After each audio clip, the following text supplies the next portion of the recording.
The crack of glass shattering against the floor made 60 hardened warriors turn their heads. Lieutenant Commander Derek Hawkins stood over the small woman at the corner of the bar, beer dripping from his massive fist onto her gray hoodie. His boys laughed like wolves circling wounded prey. But Sarah Mitchell didn't flinch. She'd survived things that would break these men in half. 17 years of classified operations, 143 confirmed kills, a body count that haunted her dreams every single night. Tonight they would learn why the deadliest sniper in American history chose to become a healer. If you've ever been underestimated because of how you look, this story is for you. Subscribe now and stay until the end. Drop a comment telling me which city you're watching from. I want to see how far this story travels. Now let's begin. The Iron Anchor Bar sat 3 blocks from the Virginia Beach oceanfront, tucked between a tattoo parlor and a pawn shop that had seen better days. Friday night, 2100 hours. The kind of night when operators came to forget the things they'd done and the brothers they'd buried. Sarah Mitchell pushed through the heavy wooden door and felt 60 pairs of eyes measure her in an instant. She was used to it. At 5'4" and barely 115 pounds, she'd spent her entire adult life being underestimated. She found an empty stool at the corner of the bar, the spot with the best sight lines to both exits. Old habits, the kind that kept you breathing in places where breathing was optional. "What can I get you?" The bartender was a mountain of a man, arms sleeved with military tattoos, a green beret insignia prominent on his right forearm. His name tag read Danny. "Whiskey. Neat. Whatever's cheapest." Danny raised an eyebrow, but poured without comment. He'd seen enough quiet ones walk through that door to know that the ones who didn't talk usually had the most to say. Sarah wrapped her fingers around the glass and let the amber liquid sit. 14 hours in surgery. A 19-year-old Marine who'd taken shrapnel to the chest during a training accident. She'd saved him, but barely. Her hands still trembled from the adrenaline. "Well, well, well." The voice came from behind her, deep and dripping with condescension. Sarah didn't turn around. "Looks like someone got lost on the way to book club." Laughter erupted from a table near the pool tables. Male laughter. The kind that expected an audience. Sarah took a slow sip of her whiskey. "Hey!" A massive hand landed on the bar beside her close enough that she could smell the beer and testosterone radiating off its owner. "I'm talking to you, sweetheart." She turned her head just enough to take in Lieutenant Commander Derek Hawkins. 6'3". 240 pounds of muscle built in SEAL team training facilities and combat zones across the Middle East. Bald head gleaming under the neon Budweiser sign. Sleeve tattoos crawling up both arms like war stories written in ink. "I heard you," Sarah said quietly. "Then you should answer when someone's being friendly." Hawkins grinned at his boys playing to the crowd. 3 other SEALs flanked him, all wearing matching smirks. Behind them, a female officer with lieutenant bars watched with cold assessment.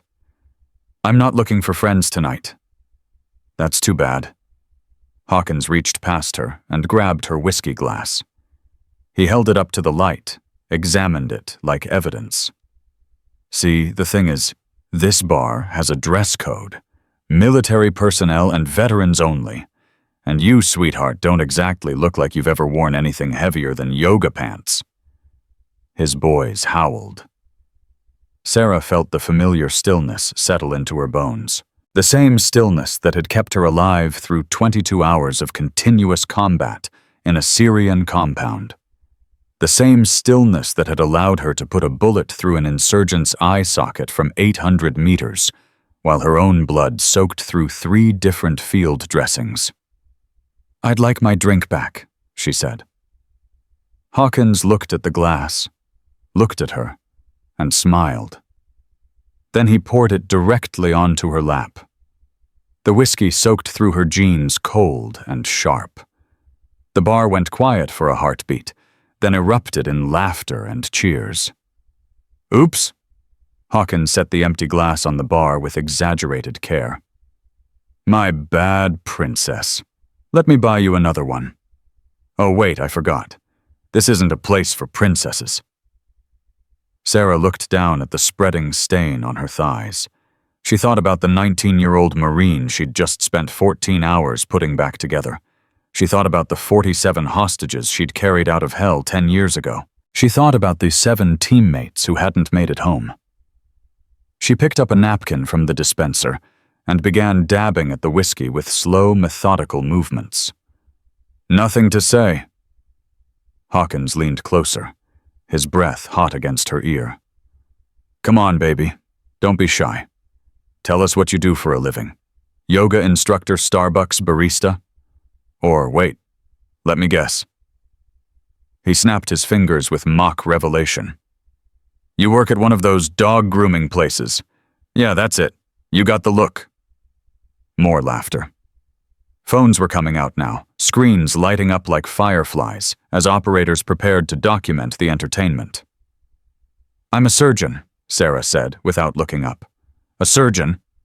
Hawkins slapped his thigh. "Did you hear that, boys? We got ourselves a surgeon. What do you operate on, sweetheart teddy bears?"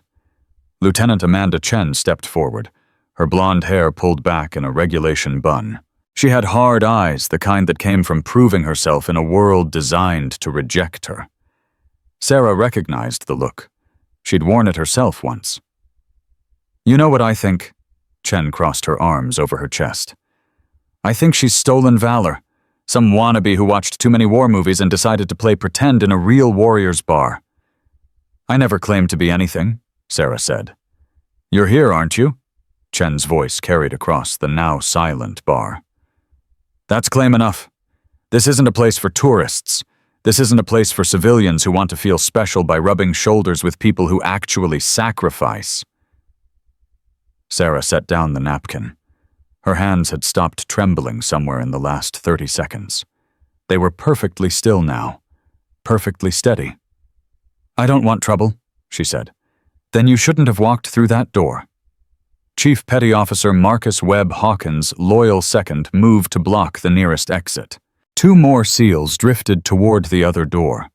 The crowd shifted, forming a loose circle around the confrontation. Sarah counted the bodies automatically. 63 people, 12 potential threats, 4 exits, 2 now blocked, 6 weapons visible, probably another 20 concealed. Old habits. "Here's what's going to happen," Hawkins announced loudly enough for everyone to hear. "Our little friend here is going to apologize for wasting our time. Then she's going to buy a round for the house as payment for her disrespect. And then she's going to walk out that door and never show her face here again." Sarah stood up slowly. At her full height, the top of her head barely reached Hawkins' chest. The size difference was almost comical. David and Goliath, if David had been a tired trauma surgeon who just wanted a drink after saving a young man's life. "I'm not going to apologize," she said. The bar held its breath. "What did you say?" "I said I'm not going to apologize. I haven't done anything wrong. I came here for a drink, alone, minding my own business. You approached me. You insulted me. You poured a drink on me. And now you're blocking the exits." Sarah's voice never rose above conversational level, but somehow it carried to every corner of the room. "If anyone should apologize, it's you." Hawkins's face darkened. The playful bully mask slipped, revealing something uglier underneath. His hand shot out and grabbed Sarah's wrist, fingers digging into flesh with bruising force. "Listen here, you little..." What happened next would be replayed millions of times across social media platforms, analyzed frame by combat experts and martial arts instructors worldwide, debated in military forums and tactical training facilities across the globe. Sarah moved. Not dramatically. not flashily. Just a small shift in weight, a rotation of her hips, a redirection of force that used Hawkins' own momentum against him. His grip on her wrist became a lever. His aggressive posture became a vulnerability. His size became a liability. In 1.3 seconds, Lieutenant Commander Derek Hawkins found himself face down on the bar, his arm twisted behind his back at an angle that sent lightning bolts of pain shooting through his shoulder. Sarah held him there with what appeared to be minimal effort. "I asked you nicely," she said. The bar was absolutely silent. 62 people stood frozen, phones still raised, mouths hanging open. No one had seen her move. It was like watching a magic trick performed in slow motion, except there was no slow motion. There was just before and after, with nothing in between. "Let him go." Chen's voice cracked slightly, but she stepped forward anyway, hand moving toward the weapon at her hip. "Right now. You just assaulted a Navy SEAL. Do you have any idea what kind of—" "I know exactly what I did." Sarah released Hawkins and stepped back, resuming her seat on the bar stool as if nothing had happened. "Your friend grabbed me first. That was self-defense. Any lawyer in the country would agree." She picked up a fresh napkin and continued dabbing at her wet jeans. Hawkins pushed himself off the bar, his face flushed with humiliation and rage. He rubbed his wrist where Sarah's grip had left marks that would purple into bruises by morning. "Lucky shot," he growled. "You caught me off guard." "If you say so." "You think that impressed anyone?" Webb had moved closer, his massive frame casting a shadow over Sarah's seat. "One cheap move doesn't make you special. It just makes you lucky. And luck runs out." Sarah looked up at him with eyes that had seen hell and chosen to walk through it. Eyes that had watched 7 friends die and kept fighting anyway. Eyes that had targeted insurgents through a rifle scope, while her own intestines threatened to spill from a shrapnel wound in her abdomen. "You're right," she said. "Luck does run out." In the corner booth, a grizzled man in his late 50s set down his whiskey with a sharp click. Master Chief Thomas Patterson had spent 30 years in naval special operations before a roadside bomb in Kandahar took his left leg below the knee. His face bore the scars of countless close calls, and his eyes held the kind of permanent 1,000-yard stare that never quite faded. Those eyes were fixed on Sarah Mitchell now. "That wasn't luck," he said quietly to no one in particular. "That wasn't Krav Maga. That wasn't even standard CQC." The young SEAL next to him frowned. "What are you talking about, Master Chief?" Patterson didn't answer. His hands were shaking slightly as he pulled out his phone. He hadn't felt this particular cocktail of recognition and dread in a very long time. Not since a classified briefing in a windowless room at Fort Bragg, where they'd shown him footage of an operator so skilled that the instructors used her technique as the gold standard. An operator who was supposed to be dead. He dialed a number he hadn't used in years. Meanwhile, Hawkins had recovered enough of his composure to resume his assault, this time with words instead of hands. "You know what I think?" He circled Sarah's stool like a shark, sensing blood in the water. "I think you took some weekend self-defense class and got lucky. I think you're a fraud trying to play in the big leagues, and I think it's time you proved you belong here." "I don't have to prove anything to you." "Wrong answer." Hawkins slammed his palm on the bar hard enough to make the bottles rattle. "Everyone in this room has bled for their country. Everyone here has earned their place. If you want to sit where warriors sit, you better be able to back it up."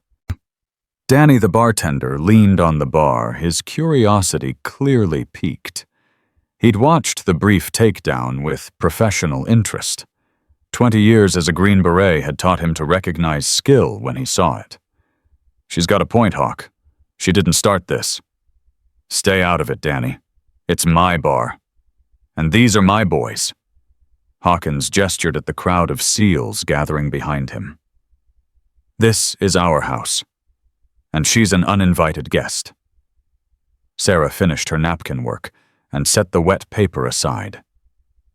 When she looked up, her hazel eyes caught the light with amber flecks that almost seemed to glow. "What do you want from me?" Hawkins smiled, sensing victory. "Simple. Everyone who earned the right to drink here has a call sign, a name we got from the people we served with, a name that means something." He spread his arms wide, playing to the crowd. "So tell us, Princess, what's your call sign?" The chant started small. One voice, then two, then a dozen. Call sign, call sign, call sign. 60 veterans and active duty operators all demanding the same thing, all certain they were about to expose a fraud. Sarah closed her eyes. She saw fire. She saw blood. She saw the faces of 7 teammates who would never grow old. She saw a 6-year-old girl with terrified eyes and a bullet wound in her tiny shoulder. She saw herself crawling through rubble with a rifle in her hands and rage in her heart, hunting the men who had killed her family. Her military family. The only family that had ever mattered. "I don't have a call sign," she said. The crowd erupted in triumphant jeers. Proof at last. The small woman was exactly what they'd suspected. A pretender. A tourist. Stolen valor in a gray hoodie and wet jeans. Chen stepped forward, her earlier caution replaced by vindication. "I knew it. I knew you were fake. A real operator wouldn't. Let me finish."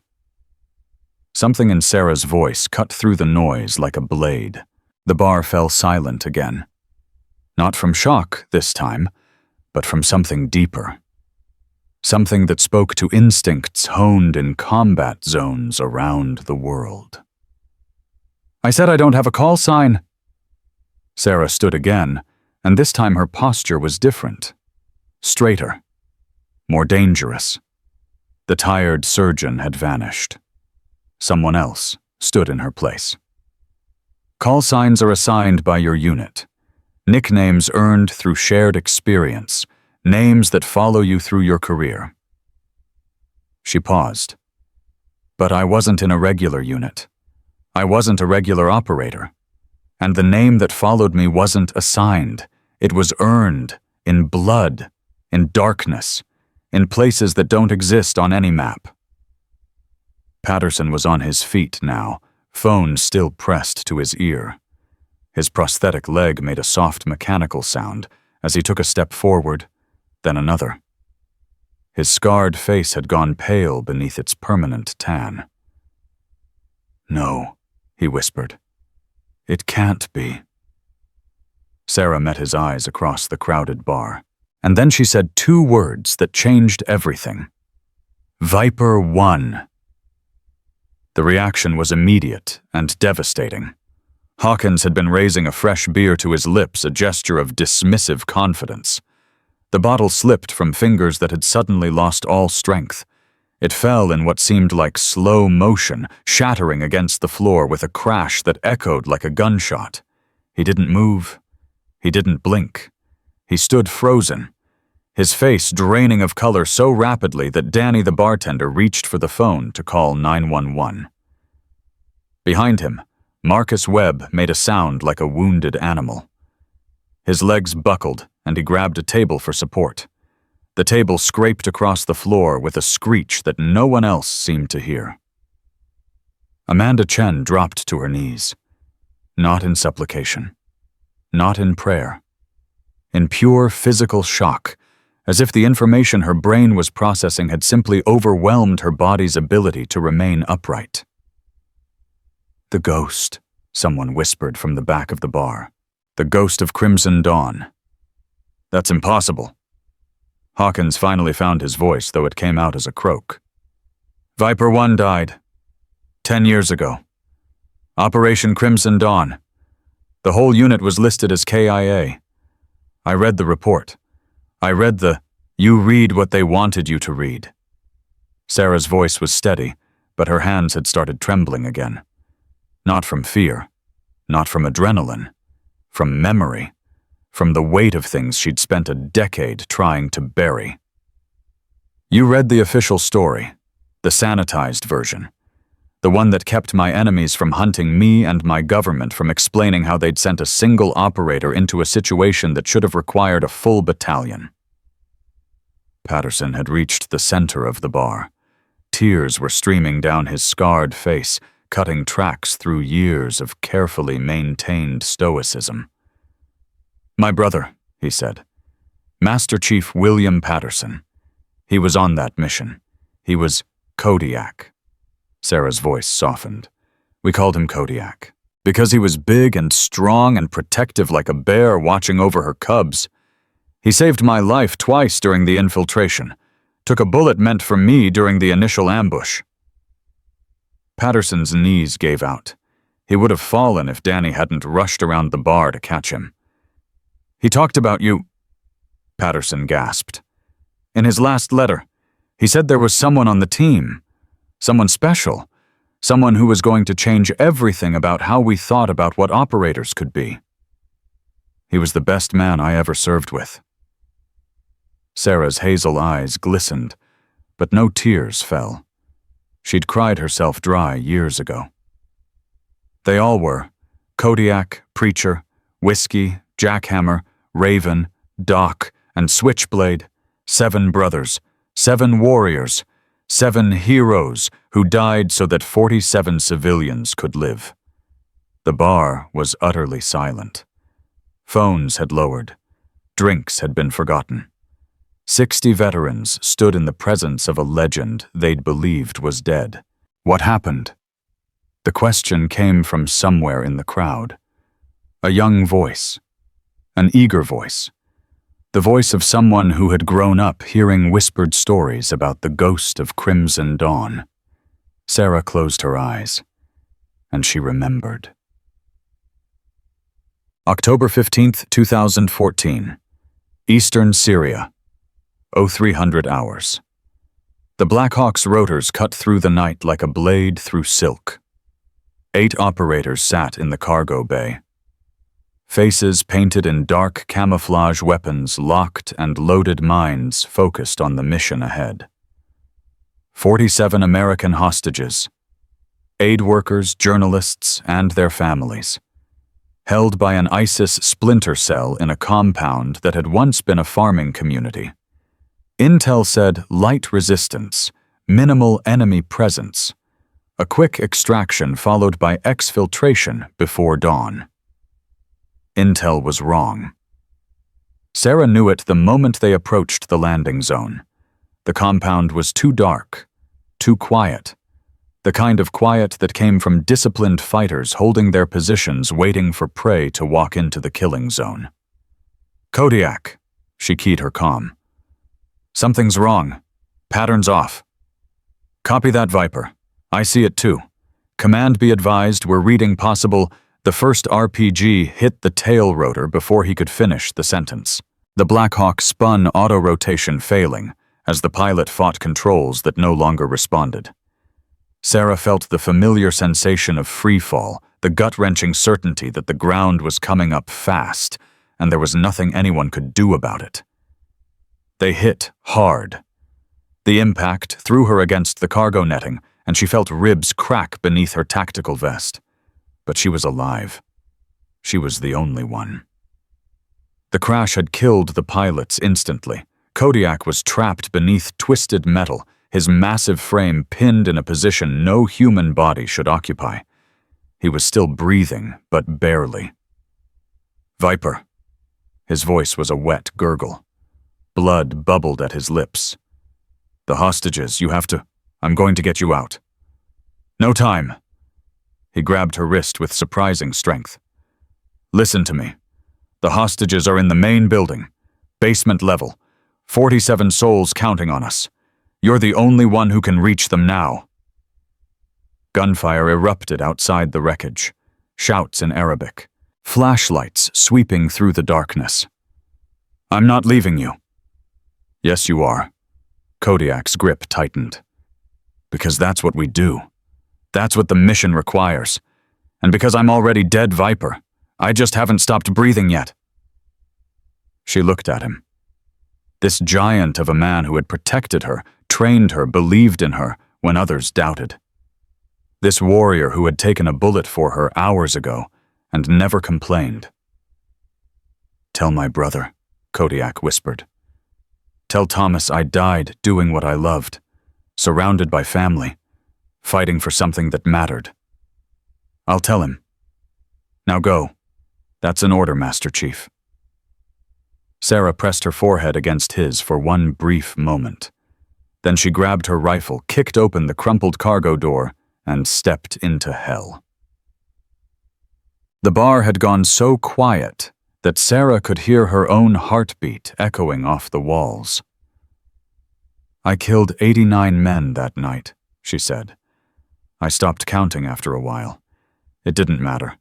The only thing that mattered was reaching the basement, reaching the hostages, completing the mission that my brothers had died for. How? Hawkins' voice was barely audible. 1 operator against 400 fighters. It's not possible. It's not supposed to be possible. Sarah met his eyes. That's why they called me the Ghost. Because ghosts do impossible things. Because ghosts don't follow the rules that govern the living. She held up her hands, palms facing outward. In the bar's dim light, the scars were visible now. Burns and bullet wounds and shrapnel marks that mapped a journey through sustained combat. I took 41 wounds that night. 7 were classified as immediately life-threatening. I died 3 times on the medevac. 3 times they brought me back. 11 months in military hospitals under an assumed name, while my government figured out what to do with me. Why hide? Chen had managed to stand again, though she swayed slightly. Why fake your death? You're a hero. The greatest, because the men who funded that ISIS cell wanted revenge. Because my face was on a kill list distributed to terrorist networks across 3 continents. Because the only way to protect me was to make me disappear. Sarah's voice hardened. And because I wasn't a hero, I was a survivor. There's a difference. Patterson had recovered enough to stand with Danny's help. His weathered face was still wet with tears, but his eyes had found a new clarity. The hostages, he said. The 47. What happened to them? Sarah's expression softened for the first time since the confrontation began. They lived. All of them. Men, women, and children who went home to their families because 7 warriors gave everything they had. She paused. Including a 6-year-old girl named Maya Cooper. She'd been shot in the shoulder during the initial captivity. When I found them in the basement, she was barely conscious. I carried her 2 kilometers to the extraction point. Maya Cooper. Someone in the crowd had their phone out searching. The aid worker's daughter, the one who started a non-profit for refugee education. Yes. A ghost of a smile crossed Sarah's face. She writes me letters every year, has since she was 7. She doesn't know if they reach me, but they do. Every single one. Hawkins finally moved. He stepped forward, his massive frame somehow diminished his earlier arrogance, stripped away by the weight of what he'd learned. I didn't know, he said. You weren't supposed to know. Sarah cut him off, but not unkindly. That's the point. I chose to disappear.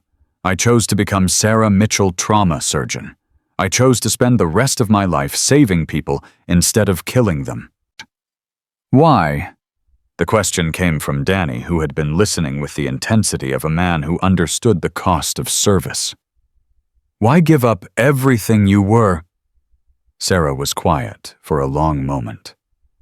When she spoke, her voice carried a weight that made even the most hardened operators in the room bow their heads. Because I was good at killing. Too good. And every life I took, no matter how justified, left a mark on my soul that I couldn't wash away. She touched her chest directly over her heart. I still dream about them sometimes. Not the enemy. The innocent ones. The ones I couldn't save. The children who saw violence that no child should ever see. I dream about them, and I wake up reaching for my rifle. She dropped her hand. So I became a healer. Every patient I save, every life I preserve, it pushes back against the darkness a little. It doesn't balance the scales. Nothing ever will. But it helps. It helps me remember why I kept fighting when everyone else was dead. It helps me remember why surviving was worth the cost. The bar remained silent. 60 veterans, men and women who had seen combat, who had lost friends, who understood in ways that civilians never could exactly what Sarah Mitchell was describing.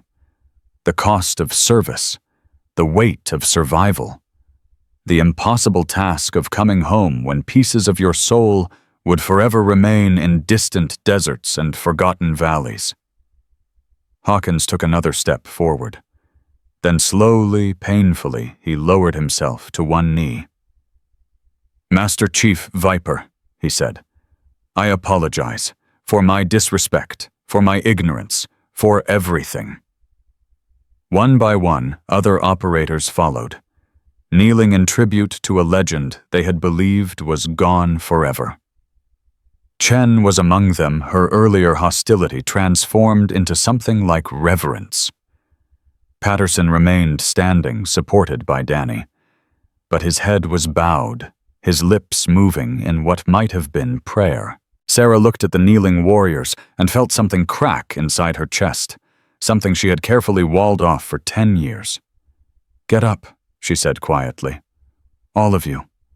I didn't come here for worship. I came here for a drink. Alone. Just like every other Friday night." "You come here every Friday?" Danny asked, surprised. "Where else would I go?" Sarah resumed her seat on the bar stool. "I can't exactly hang out at civilian bars. Too many questions I can't answer. Too many things I can't explain." She gestured at the room full of veterans.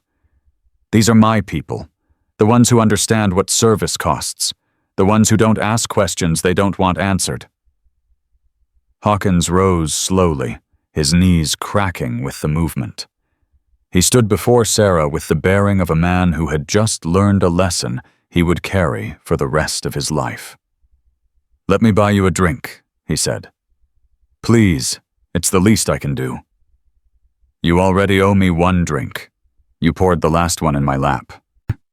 A laugh rippled through the crowd. The tension that had gripped the bar began to ease. Not completely. Some things couldn't be laughed away, but the sharp edge of confrontation had dulled. "Danny," Hawkins said, "whatever she wants, top shelf, on my tab." Sarah considered the offer, then nodded. "Whiskey. Neat. But not the cheap stuff this time." Danny poured with the reverence usually reserved for religious ceremonies. He slid the glass across the bar, and Sarah raised it to her lips. She never got to drink it. Her phone buzzed. Not the regular smartphone in her pocket, but another device. One that most people didn't know she carried.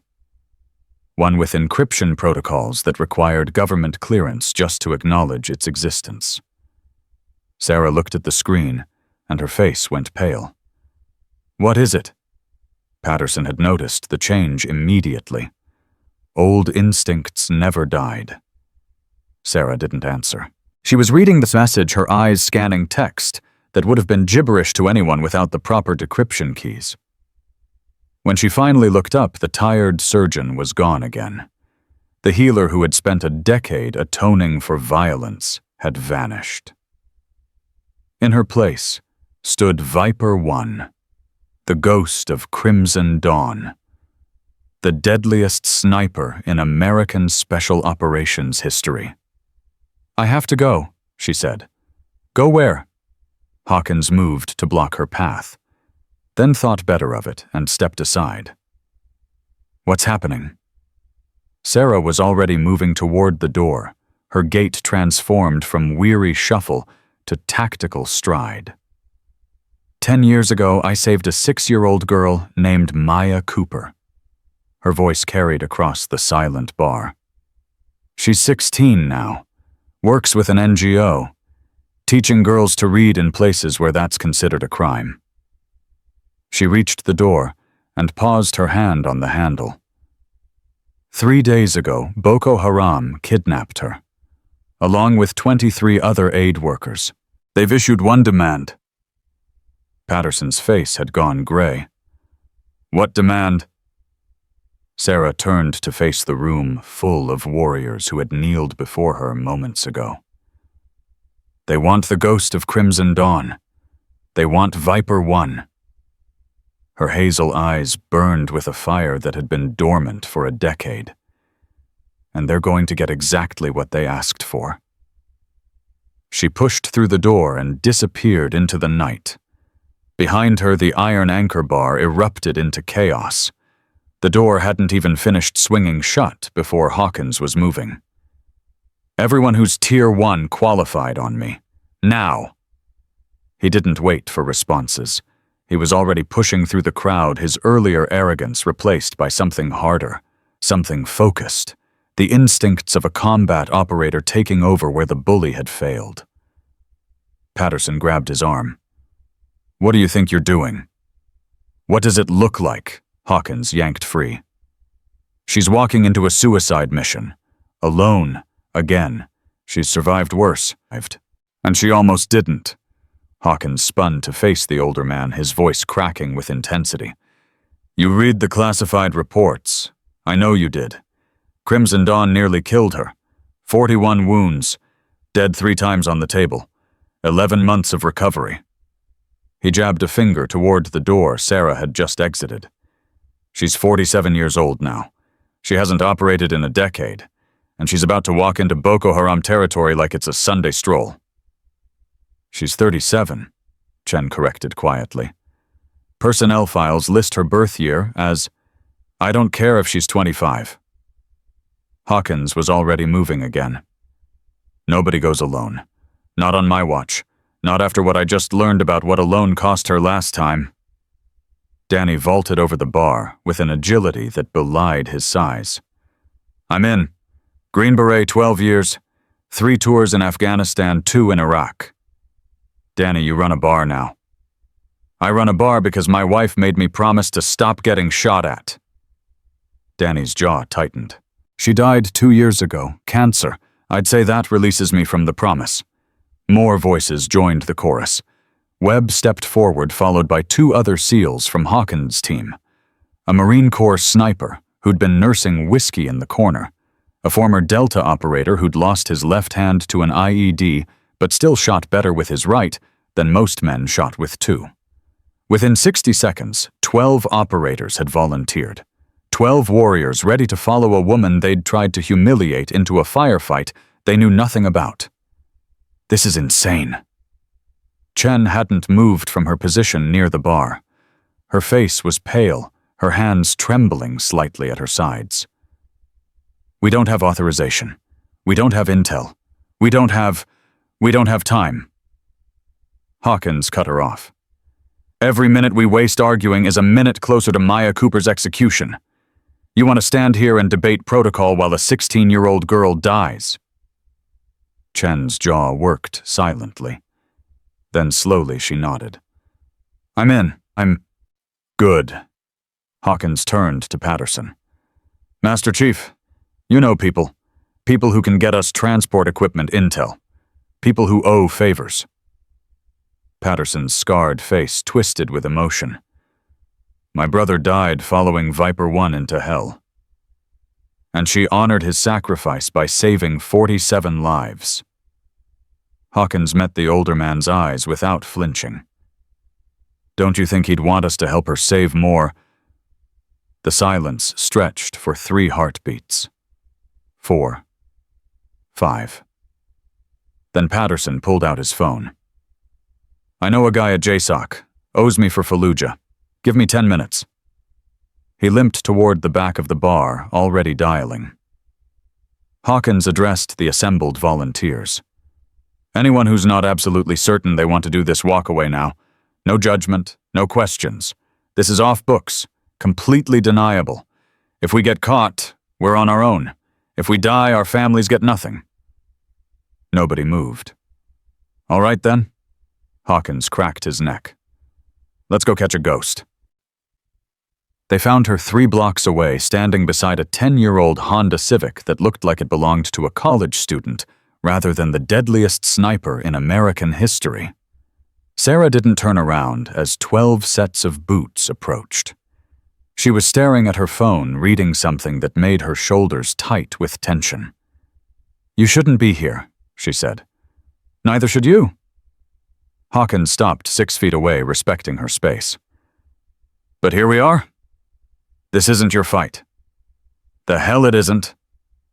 Danny stepped forward, his massive frame somehow appearing less threatening than before. "You saved 47 people at Crimson Dawn. My cousin's wife was one of them. Emily Hartwell. She was a journalist covering the refugee crisis when ISIS grabbed her." Sarah's head turned slightly. "Emily. She was in the second group we extracted. 3rd trimester pregnant. I had to carry her the last 200 meters because she couldn't run anymore. She named her son Thomas, after you." "My name's not Thomas." "No, but you told her your brother's name was Thomas when she asked who to pray for." Danny's voice thickened. "She's prayed for Thomas every night for 10 years. Didn't know she was praying for a woman? Didn't matter. She prayed anyway." Sarah finally turned to face them. Her hazel eyes swept across the assembled operators, cataloging each one with the automatic assessment of someone who'd spent decades evaluating threats and assets. "I work alone," she said. "Not anymore." Chen pushed through to the front of the group. "You said something in there that stuck with me.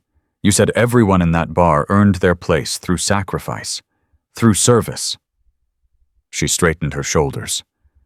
"Let us earn ours. Let us serve alongside you. Let us sacrifice for something that matters." "You don't understand what you're asking." "Then explain it." Sarah was quiet for a long moment. When she spoke, her voice was harder than before, the voice of a commander rather than a surgeon.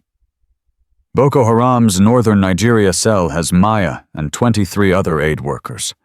They're being held in a compound near Lake Chad. Jungle terrain. Limited approach vectors. Estimated enemy strength is 200 fighters, maybe more." 200 against 12. Webb laughed nervously. "Those are better odds than you had at Crimson Dawn." "Crimson Dawn was different." "How, at Crimson Dawn, I didn't care if I lived." Sarah's words fell like stones into still water. "I'd just watched my entire team die. I had nothing left to lose. Nothing to protect except the mission. I could take risks that no sane operator would consider because death wasn't a consequence I was trying to avoid." She looked at each of them in turn, her gaze lingering on the youngest members of the group. "You have things to lose. Families. Futures. Reasons to come home. That changes the calculus. That makes you vulnerable in ways I wasn't." Go through. "It also makes us stronger." Patterson had returned, phone still in hand. "I talked to my contact at JSOC. Off the record, completely deniable, but they're willing to provide transport and basic intel support. No direct involvement, but they won't stop us either." "Why would JSOC care about an off-books rescue mission?" Patterson's scarred face twisted into something that might have been a smile. "Because the current JSOC commander is General Marcus Webb. He was a captain during Crimson Dawn, part of the extraction team that pulled you out." He paused. "He's spent 10 years feeling guilty that he couldn't get there faster, that he couldn't save your team. When I told him Viper 1 was going back into the field, he said, and I quote, 'Give her whatever she needs. And tell her I'm sorry it took so long.'" Sarah closed her eyes. Memories flooded back. A helicopter descending through smoke and fire. a young captain with blood on his uniform lifting her shattered body onto a stretcher. A voice saying, "Stay with me, soldier, stay with me. You're going home." "Marcus Webb," she whispered. He held my hand on the medevac, talked to me the whole flight, kept me conscious when my body wanted to shut down. He never forgot. Patterson's voice was gentle. None of us forgot. You became Legend Viper, the ghost story we told recruits when they thought they'd reached their limits, the proof that impossible was just a word. Sarah opened her eyes. They were wet, but no tears fell. "If we do this," she said slowly, "we do it my way. No arguments, no improvisation, no heroics that aren't in the plan. Everyone comes home, everyone, including the hostages, including any enemy combatants who choose to surrender." "Including the enemy," Hawkins frowned. "These are terrorists who kidnap children. They don't deserve, I don't care what they deserve." Sarah's voice cut like a blade. "I spent 20 years deciding who deserved to die. I was good at it, too good. And every death, no matter how justified, left a piece of my soul in the dirt." She stepped closer to Hawkins, close enough that he could see the scars beneath her skin. "I became a healer because I couldn't carry any more death. I'm not going back to what I was. Not completely. We save everyone we can. We kill only when there's no other choice." "Understood." Hawkins hesitated. The warrior in him rebelled against showing mercy to terrorists. But something in Sarah's eyes made him pause. A pain so deep that it had reshaped her entire identity. A weight so heavy that it had driven her to abandon everything she'd been. "Understood," he said quietly. "You're up, your rules." "Good." Sarah turned to address the entire group. "Patterson, I need current satellite imagery of the Lake Chad region. Anything from the last 72 hours. Chen, you're my intelligence analyst. Start building a target package. Danny, you're logistics, equipment transportation, medical supplies." She moved through the group, assigning roles, with the efficiency of someone who'd led hundreds of operations. "Webb, your communications. Hawkins, you're my second in command. If I go down, you take over." Hawkins blinked. "You're trusting me with command, after everything I said in there. You were wrong about me. That happens. But your file says you're a good operator. Brave, skilled, decisive. The kind of man who makes hard calls when they need to be made." Sarah met his eyes. "I need that man, not the bully who pours drinks on women. Can you give me that?" Hawkins straightened his massive frame, somehow becoming more dignified. "Yes, ma'am." "Don't call me ma'am. I'm not an officer. Call me Viper or call me Sarah. Your choice." "Viper." Hawkins nodded sharply. "Let's get to work." The next 6 hours passed in controlled chaos.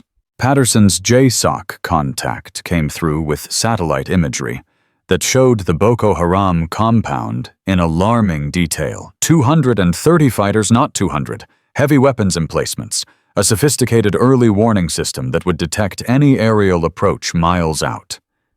"It's a fortress," Chen said, spreading the images across the hood of Sarah's Civic. "Ground assault is suicide. Air assault is suicide. There's no approach vector that doesn't put us directly in their kill zone." "There's one." Sarah traced a line on the imagery with her finger. "Here. The northern marsh. It's considered impassable. Too much water, too much vegetation. Vehicles can't get through. Helicopters can't land. So how do we get through?" "We walk." Sarah's finger continued along the route. 4 kilometers through waist-deep swamp. Night movement. No lights, no comms, complete noise discipline. We emerge here behind their primary defensive line. They'll never see us coming because they don't think anyone can come from that direction. 4 kilometers through swamp at night. Webb shook his head. "That's insane." "It's exactly what I did at Crimson Dawn." Sarah's voice was flat, factual. "The Syrian compound was surrounded by rough terrain they thought was impassable. I went through it anyway. The enemy was so focused on the obvious approach routes that they never checked their back door. And if there are patrols in the marsh, then we deal with them quietly. Sarah looked up from the imagery. This is what I mean about everyone coming home. The conventional approach gets half of us killed in the first 5 minutes. My approach gets everyone through, but it requires discipline, trust, and the willingness to suffer. Suffering is what we do, Danny said quietly. It's what we've always done. Sarah studied his face, then nodded slowly. All right, we move in 36 hours. That gives us time to gather equipment, run rehearsals, and get into position. Patterson, I need extraction arranged. 2 helicopters staged at this location ready to move on my signal. I'll make it happen. Chenna, I want continuous surveillance of that compound. Any changes in guard rotation, defensive posture, hostage location. I want to know if someone sneezes. On it. Everyone else get some sleep. We fly out at 0400 tomorrow. Commercial flights to Lagos, then private charter to Chad. We'll link up with the helicopters at the staging area. The group began to disperse, each person moving with renewed purpose. But Hawkins lingered, his eyes fixed on Sarah. Can I ask you something? You can ask. Why didn't you fight back in the bar, I mean? Before you had to. You let us mock you, pour drinks on you, surround you. You could have put any of us down at any time. Why did you wait? Sarah was quiet for a long moment. When she answered, her voice was soft, almost sad. Because I spent 20 years being the weapon. The first option. The solution to every problem that involved people who needed to die. She looked at her hands, scarred and calloused, and capable of such terrible things. I didn't want to be that anymore. I wanted to believe that I could walk away from confrontation, that I didn't have to prove anything to anyone, that my worth wasn't measured in how many men I could hurt. And now I remember that sometimes confrontation finds you whether you want it or not. Sometimes the only way to protect the innocent is to become dangerous again. She met Hawkins's eyes. Maya Cooper is 16 years old. She writes me letters about hope, about building a better world, about how one person's kindness can change everything. I can't let her die believing that hope was a lie. Hawkins nodded slowly. For what it's worth, I'm sorry. For everything I said, everything I did. I know. And for what it's worth, I'll follow you into that compound, into that swamp, into hell itself, if that's what it takes. I know that too. Sarah almost smiled. That's why I put you second in command, because you're the kind of man who learns from his mistakes, the kind who gets better instead of bitter. She climbed into her Civic and started the engine. Get some sleep, Lieutenant Commander. Tomorrow we start earning our redemption. Hawkins watched her drive away, her tail lights disappearing into the Virginia Beach night. Behind him, Patterson appeared, his prosthetic leg clicking softly against the pavement. You know this could get us all killed, the old Master Chief said. Yeah. You know we're throwing away careers, clearances, possibly our freedom. Yeah. You going anyway? Hawkins thought about the woman he'd tried to humiliate, the surgeon who was really a legend, the ghost who'd come back to life for a 16-year-old girl who wrote letters about hope. Hell yes, I'm going. Patterson laughed, a rusty sound that suggested he didn't do it often. My brother would have liked you, Hawkins. Eventually. After he kicked your ass for being stupid in that bar. I would have deserved it. Yeah, you would have. Patterson clapped him on the shoulder. Come on. We've got a lot of work to do and not much time to do it. Viper 1 doesn't wait for stragglers. They walked back toward the iron anchor, where the remaining volunteers were still gathering equipment and making arrangements. Above them, the stars wheeled slowly through the Virginia sky. Somewhere in Nigeria, a 16-year-old girl sat in darkness, clutching a worn photograph of a woman who'd saved her life 10 years ago. And somewhere between Virginia and Lake Chad, A ghost was preparing to walk through hell one more time. This time she wouldn't walk alone. The water hit Sarah's chest like a cold fist. She pushed forward anyway, her boots finding purchase in the muck beneath the surface. Behind her, 12 operators followed in single file. Each one stepping exactly where she stepped, moving exactly as she moved. 4 kilometers of swamp. 4 kilometers of darkness. 4 kilometers of silence, broken only by the sound of water and the distant calls of creatures that didn't care about human wars. Hawkins was directly behind her, his massive frame struggling with the depth that barely reached Sarah's shoulders. He'd stopped complaining an hour ago, stopped making suggestions, stopped doing anything except following the small woman who moved through the water like she'd been born in it. Sarah's encrypted radio crackled once, Chen's voice barely audible. "Viper, be advised. Satellite shows patrol movement at your 11 o'clock. 4 tangos, 300 meters. Sarah raised her fist. The column froze. She listened, counted heartbeats, calculated distances and angles and probabilities with the automatic precision of someone who'd spent 2 decades doing exactly this. The patrol passed. Their voices faded into the night. Sarah lowered her fist and moved forward. 2 more hours. 2 more kilometers. 2 more patrols that came close enough to smell, but never close enough to see. When they finally emerged from the swamp, Danny collapsed against a tree trunk, his breath coming in ragged gasps.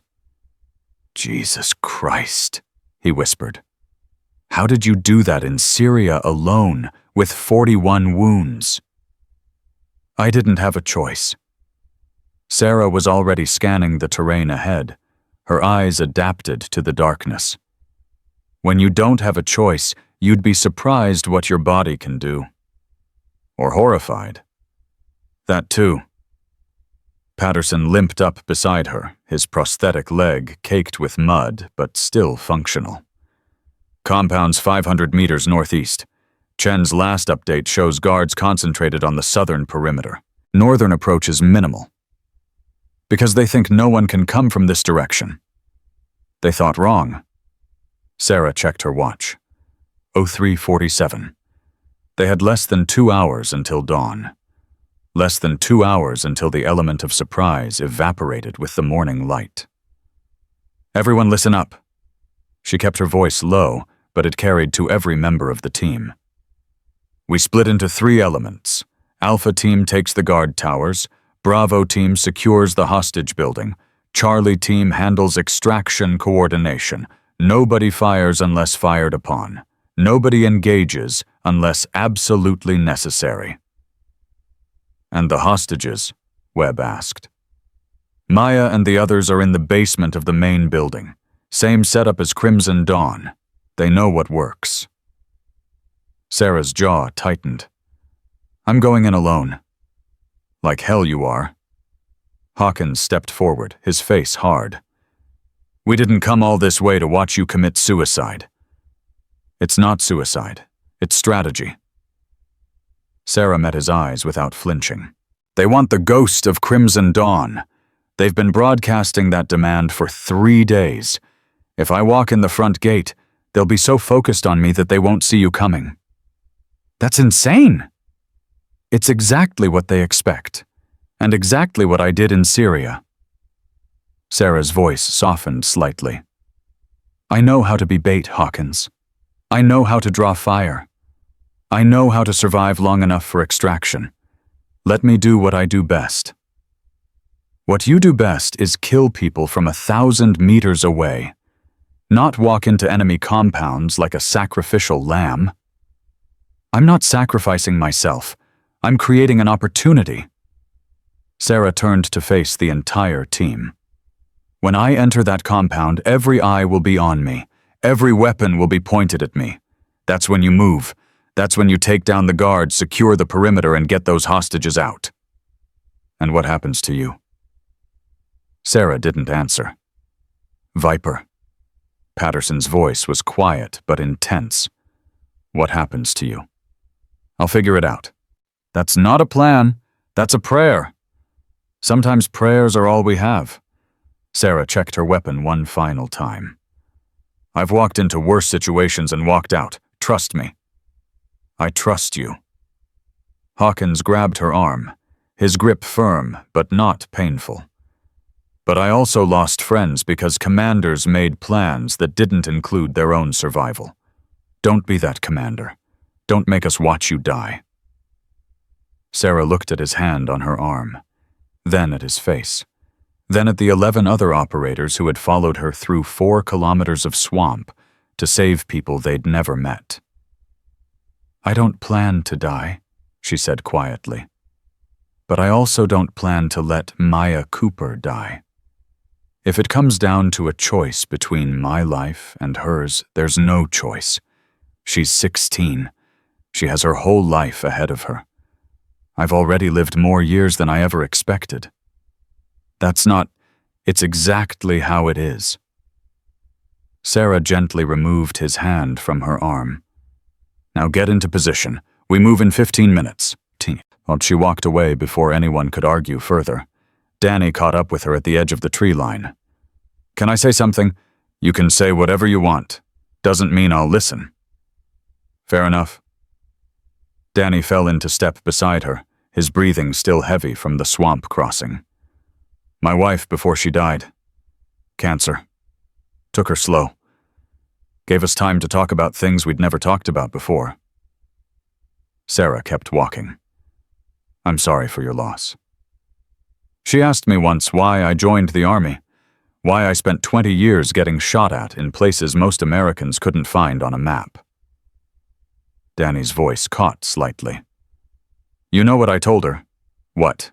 I told her it was because I needed to believe that one person could make a difference, that my life could matter, that all the pain and sacrifice and loneliness meant something. Sarah stopped walking. She turned to face Danny, and in the faint starlight she could see tears on his weathered cheeks. She held my hand and said, Danny, one person can make a difference, but they shouldn't have to do it alone. That's what family is for. That's what love is for. That's what coming home means. Danny, let us come home with you. Danny's voice broke completely. All of us, you, Maya, everyone, let this be the mission where the hero doesn't have to die to save the day. Sarah stood frozen. The walls she'd built over 10 years of isolation, 10 years of healing, 10 years of trying to forget what she'd been cracked slightly. I'll try, she whispered. I'll try. Danny nodded, wiped his face with the back of his hand, and moved back toward the team. Sarah stood alone at the tree line, looking toward the compound where Maya Cooper waited in darkness. Hold on, little one, she breathed. I'm coming.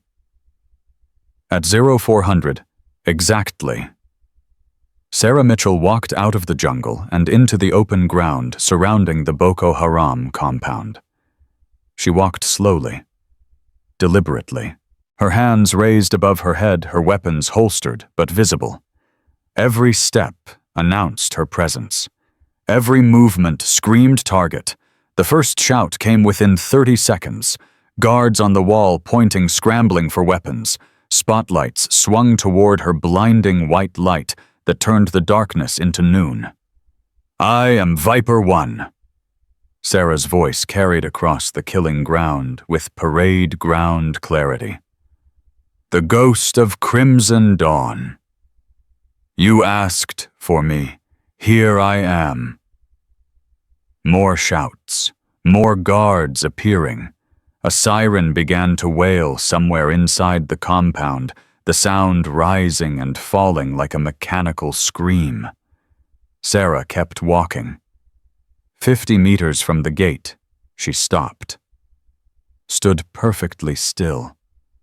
Her hands still raised, her body illuminated by half a dozen spotlights. The gate opened. A man emerged, flanked by 4 armed guards. He was tall-bearded, dressed in military fatigues that bore no insignia. His eyes were cold, calculating the eyes of someone who had ordered deaths and watched them happen without flinching. "Viper 1. His English was accented, but clear. "The legend herself. I expected someone taller. I expected someone smarter." Sarah kept her hands up her voice level. "Kidnapping American citizens. Demanding a ghost from a war that ended a decade ago. You had to know this would end badly for you." "End badly." The man laughed, a harsh sound that echoed off the compound walls. "I have 200 fighters. You are one woman.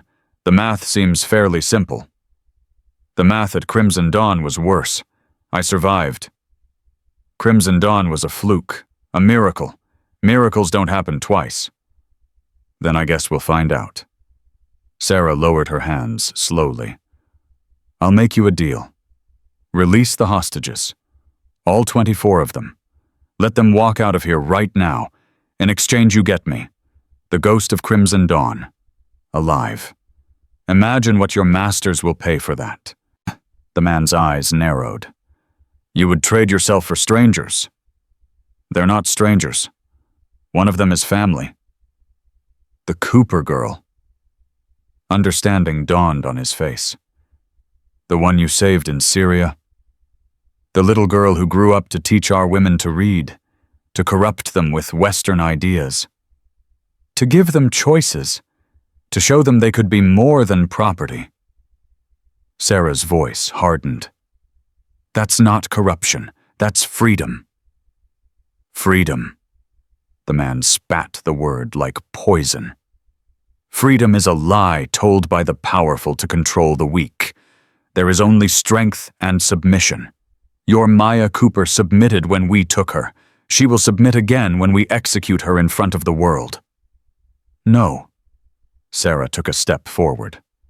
"She won't. You're hardly in a position to—" The first shot took the guard on the man's left through the throat. The second took the guard on his right through the chest. The third and fourth dropped the remaining escorts before they could raise their weapons. Sarah hadn't moved. Her hands were still at her sides. Her weapons were still holstered. But behind her, invisible in the tree line, Patterson had just reminded everyone why snipers were the most feared weapons on any battlefield. The man stared at his dead guards, his face twisting from arrogance to terror in less than a heartbeat. "You said you came alone." "I lied." Sarah drew her sidearm so fast that the man didn't even have time to flinch. "Now, take me to Maya Cooper, or you can join your friends on the ground." The compound erupted into chaos. Guards poured from buildings, weapons raised, searching for targets they couldn't see. More shots rang out from the tree line as Patterson and the other snipers engaged with surgical precision. Sarah moved forward, her weapon pressed against the commander's spine. "Walk," she ordered. "Main building. Basement. Now."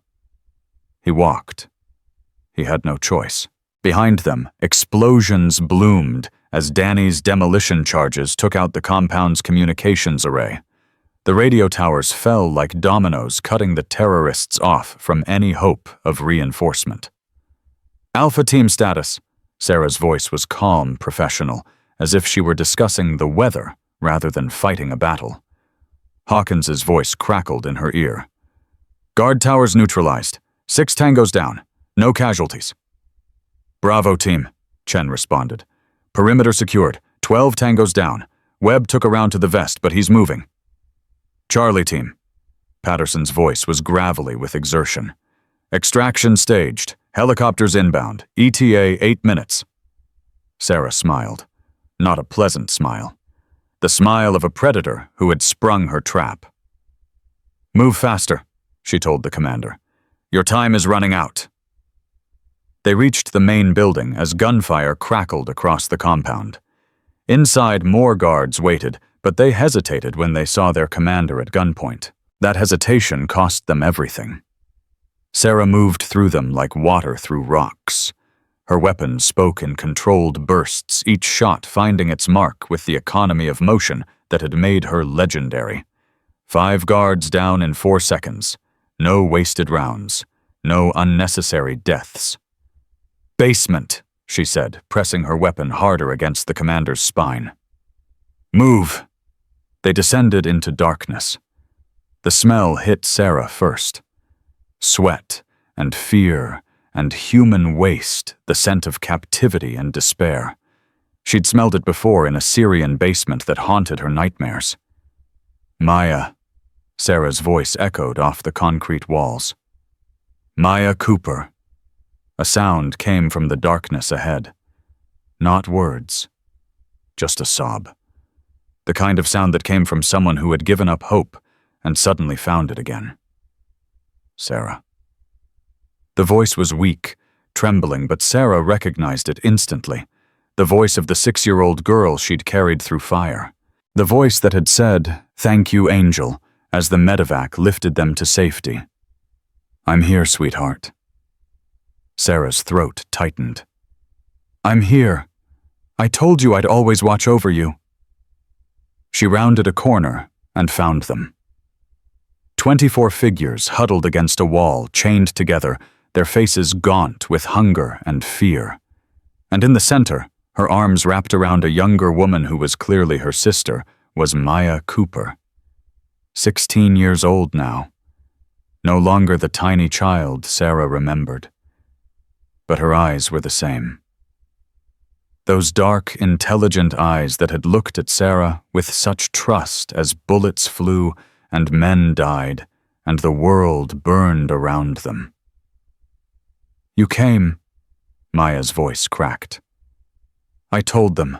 I told everyone. I said my guardian angel would find me. I'll always find you." Sarah turned to the commander, her weapon never wavering. "Keys, now!" He produced them with trembling hands. Sarah tossed them to the nearest hostage, a middle-aged man with a journalist's press badge still clipped to his torn shirt. "Free everyone. Move to the north entrance. There are helicopters coming." "Who are you?" the journalist asked, fumbling with the chains. "Nobody important." Sarah grabbed the commander and began moving back toward the stairs. "Just someone who keeps her promises." They emerged from the basement into a compound transformed. Fires burned where fuel depots had been. Bodies lay scattered across the grounds. The sounds of gunfire had faded to sporadic cracks as Hawkins' team mopped up the remaining resistance. "Viper, we have a problem." Chen's voice was tight with controlled panic. "Reinforcements coming from the south. 3 technicals estimated 20 fighters. ETA 4 minutes. Helicopters, 6 minutes out. 2-minute gap. 2 minutes of being exposed. 2 minutes that could get everyone killed." Sarah made her decision in less than a second. "Get the hostages to the extraction point. I'll hold the south." "Alone against 20 fighters." "I've done worse." Sarah shoved the commander toward Hawkins, who had appeared from the smoke and chaos. "Take him. He's valuable. Intel prisoner exchange, whatever. Just get him out." "Viper, that's an order, Lieutenant Commander. Get these people home." She didn't wait for a response. She was already moving toward the southern perimeter, her weapon up her mind calculating fields of fire and defensive positions. Behind her, Maya's voice cut through the chaos. "Sarah, don't leave me again, please!" Sarah stopped, turned, looked at the 16-year-old girl who had survived so much, who had grown up believing in guardian angels because one had carried her through hell. "I'm not leaving you," Sarah said. "I'm protecting you. That's what angels do." She disappeared into the smoke before Maya could respond. The southern wall was a mess of broken concrete and twisted metal. Sarah found a position behind a collapsed guard tower, sighted down her rifle, and waited. The technicals appeared 90 seconds later. 3 vehicles each mounted with heavy machine guns, 20 fighters, maybe more, packed into the beds and hanging off the sides. Sarah's finger found the trigger. "Come on," she whispered. "Come meet the ghost." The first technical exploded as her round found its fuel tank. The second swerved, crashed into the third, and both vehicles tumbled in a chaos of metal and bodies. But the fighters were already dismounting, already spreading out, already returning fire. Rounds cracked past Sarah's position. Concrete chips sprayed her face. She shifted, fired, shifted again. 3 fighters down. 4, 5. A round caught her in the shoulder, spinning her against the wall. She felt the impact, felt the familiar burn of torn flesh and damaged muscle. But she'd been shot before. Many times. Pain was just information, and this information told her she was still alive. She kept firing. 6 fighters down. 7. 8. Her magazine ran dry. She dropped it, slapped in a fresh one, kept shooting. 9. 10. 11. The helicopter sound reached her ears. Rotors beating the air, getting closer. The cavalry was almost there. But so were the remaining fighters. They were flanking her position, using the smoke and confusion to get close. Too close. Sarah made her peace with what was about to happen. She'd bought enough time. The hostages were safe. Maya was safe. The mission was complete. This was a good death. Better than she'd expected. Better than she deserved. A hand grabbed her uninjured shoulder. "Move, Hawkins." His face was covered in soot and blood, his eyes wild with adrenaline. "I told you to get the hostages out. Patterson's got them. I came back for you." "That's insubordination. Court-martial me later." Hawkins hauled her to her feet. "Right now we're leaving. Together." They ran. Hawkins half-carrying Sarah as her shoulder screamed in protest. Behind them, the remaining fighters pursued their shouts, mixing with the growing roar of helicopter rotors. The extraction point appeared through the smoke. 2 Blackhawks rotors, spinning doors open. Hostages piling in with the desperate speed of people who had seen salvation and refused to let it slip away. Maya was at the door of the first helicopter, her face twisted with terror. "Sarah, get in!" Sarah screamed. "Get in now!" A round caught Hawkins in the leg. He stumbled, nearly fell. Sarah grabbed him, pulled him forward, her injured shoulder sending lightning bolts of agony through her body. 20 meters to the helicopter. 15. 10. The fighters were too close. Sarah could hear their breathing, hear their footsteps, hear the clicks of weapons being raised. She turned, put herself between Hawkins and the bullets. This was how it ended. Protecting someone else. The only way she'd ever wanted to go. The fighters raised their weapons. And then the sky opened up. Patterson's sniper rifle spoke from the helicopter door. Once. Twice. 3 times. 4. 4 fighters dropped before they could fire. Danny appeared beside him, his own rifle barking, covering their retreat. Chen was next, laying down suppressive fire that drove the remaining fighters into cover. Sarah and Hawkins reached the helicopter. Hands grabbed them, pulled them aboard. The aircraft lurched, lifted, climbed away from the chaos below. Maya threw herself into Sarah's arms, sobbing. "You came back. You came back. I knew you would." Sarah held her tight, ignoring the fire in her shoulder, ignoring the blood soaking through her tactical vest. "I'll always come back," she whispered. "Always." Through the helicopter's open door, she watched the compound shrink, then disappear. Smoke rose from a dozen fires. Bodies lay scattered across the grounds. Another mission complete. Another set of souls saved. But this time, something was different. This time, she wasn't alone in the helicopter. This time, there were 12 operators around her, each one bleeding, each one exhausted, each one alive. Everyone had come home. Sarah closed her eyes, and let herself cry. The helicopter touched down at Ramstein Air Base in Germany, 17 hours after leaving Nigerian airspace. Sarah was the last one off her shoulder, wrapped in field dressings that were already soaking through with blood. The medics rushed toward her, but she waved them off her eyes, fixed on the cluster of figures waiting on the tarmac. Admiral Marcus Webb stood at the front, the same man who had held her hand on a medevac flight 10 years ago.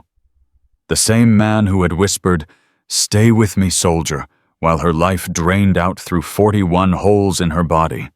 He was older now, gray at the temples, lines carved deep into his face by decades of impossible decisions. But his eyes were the same, kind, haunted. The eyes of a man who had seen too much death and never stopped caring about the ones he couldn't save. "Master Chief Mitchell." His voice cracked on the words. "Viper 1. "Admiral." Sarah stopped 3 feet away. Military protocol demanded a salute. But her arm wouldn't cooperate, and something in Webb's expression suggested protocol was the last thing on his mind. He closed the distance between them and pulled her into an embrace that made her shoulder scream in protest. "I'm sorry," he whispered against her hair. "I'm so sorry it took us so long to reach you at Crimson Dawn. I'm sorry we couldn't save your team. I'm sorry I couldn't—" "You saved me." Sarah's voice was muffled against his uniform. That was enough. That was more than enough. Webb pulled back his hands, still gripping her uninjured shoulder. His eyes were wet. "Patterson called me when you left that bar, told me Viper 1 was alive, that she was going back into the field." He shook his head slowly. I didn't believe him. I'd read the reports. I'd seen the footage. I'd spent 10 years believing I'd lost the finest operator I'd ever served with. "You didn't lose me, sir. I just needed to disappear for a while." "A while." Webb laughed, but there was no humor in it. 10 years, Sarah. 10 years I carried that guilt.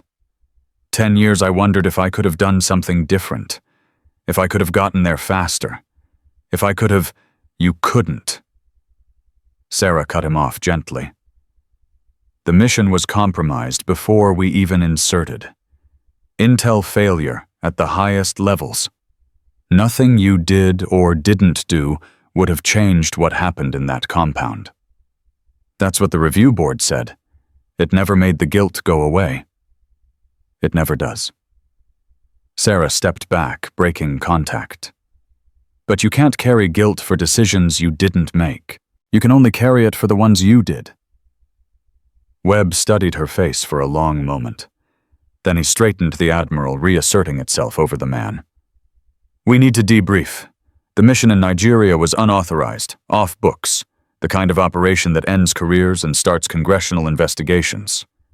"I know. The Secretary of Defense is already asking questions. So is the State Department. So is everyone with enough clearance to know what happened." "I know. What do you want me to tell them?" Sarah looked past him toward the hangar where the hostages were being processed. Maya was visible through the open doors, wrapped in a thermal blanket, talking to a woman in civilian clothes who was probably a crisis counselor. "Tell them the truth," Sarah said. "Tell them a group of veterans saw a wrong and decided to right it. Tell them they did it without authorization because authorization would have come too late. Tell them they saved 24 American lives, including a 16-year-old girl who had already survived one impossible rescue." "And what about you? What do I tell them about Viper 1? "Tell them she's dead." Sarah's voice was flat. "She died at Crimson Dawn 10 years ago. What happened in Nigeria was carried out by Sarah Mitchell, civilian trauma surgeon acting in a private capacity with other private citizens. That's a hell of a cover story. It's the only story that protects everyone involved. Patterson, Hawkins, Chen, Danny, all of them. They followed me into that jungle because they believed in something bigger than themselves. I won't let their careers be destroyed because of that belief." Webb was quiet for a long moment. Then he nodded slowly. "I'll see what I can do. No promises. But I still have some favors to call in." "Thank you, Admiral." "Don't thank me yet." Webb's expression hardened slightly. "There's someone else who wants to talk to you. Someone who flew in from Washington specifically for this conversation." Sarah's stomach tightened. "Who?" "You'll see. She's waiting in my office." The walk from the tarmac to the base headquarters felt longer than any Sarah had ever taken. Her shoulder throbbed with each step. Her body was running on fumes, the adrenaline of the mission finally fading into exhaustion and pain. Webb led her through security checkpoints, past saluting guards who stared at the blood-soaked woman in tactical gear walking beside their commanding officer. His office was on the 3rd floor. Sparse. Functional. The office of a man who spent more time in the field than behind a desk. A woman stood at the window, her back to the door. She wore a charcoal gray suit that probably cost more than Sarah's car. Her hair was silver cut short, in a style that suggested efficiency over vanity.